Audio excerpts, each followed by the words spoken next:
2026 ఇది స్వస్తిస్త్రీ పరాభవనామ సంవత్సరం. ఈ పరాభవనామ సంవత్సరంలో ముఖ్యంగా విజయకేతనం ఎగరవేసే తేదీలు ఉన్నాయండి. అంటే ఒక్కొక్క సంవత్సరం కొందరు కలిసి వస్తూ ఉంటుంది. కొందరు ఆ సంవత్సరంలో మట్టిని ముట్టిన బంగారమే అవుతుంది. అంటే కలిసి వచ్చినప్పుడు ఆ సంవత్సరం బాగా మనం అనుకుంటాం మేము రియల్ ఎస్టేట్ బాగా చేసామండి, 2014 నుండి బాగా చేసామండి, 2019 నుండి డౌన్ఫాల్ అయిపోయినామంటారు. అంటే కొన్ని సంవత్సరాలు కొందరికి బాగా కలిసి వస్తుంది.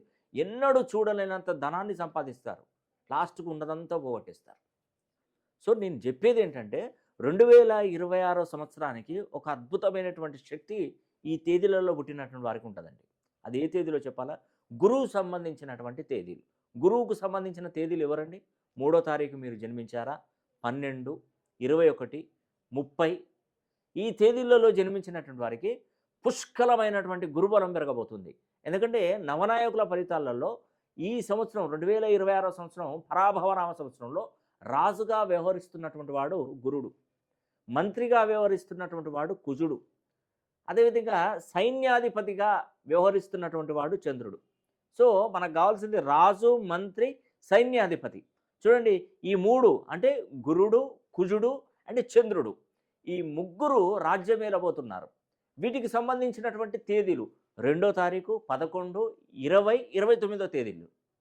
తర్వాత 9వ తారీఖు, 18, 27 తేదీలు, 3, 12, 21, 30 ఈ తేదీలు. సో ఈ మూడు అంటే గురువుకు సంబంధించిన తేదీలు, కుజునికి సంబంధించిన తేదీలు, చంద్రునికి సంబంధించిన తేదీలు. ఈ తేదీలలో పుట్టినటువంటి వారికి 2026 సంవత్సరానికి మీకు ఏం చెప్పనవసరం లేదండి. మీరే ఒక్కసారి చూడండి, ఆ తర్వాత రిజల్ట్ నాకు చెప్పండి. నేను ఒకటే మిమ్మల్ని కోరుకునేది, ఫస్ట్ మీ పేరు ఎన్ని డిగ్రీస్లో ఉందో ఒకసారి చూసుకోండి. ఫ్రీక్వెన్సీ ఎంత ఫ్రీక్వెన్సీలో ఉందో చూసుకోండి. మనం అర్హత లేకుండా మనకి ఎవరైతే ఉద్యోగాలు ఇవ్వరండి. ఒక డిగ్రీకి ఒక క్వాలిఫికేషన్ ఉంటేనే మనకు ఒక ఉద్యోగం వస్తుంది. ఆ డిగ్రీ పాస్ కాకపోతే ఈ ఉద్యోగం మీకు రాదండి.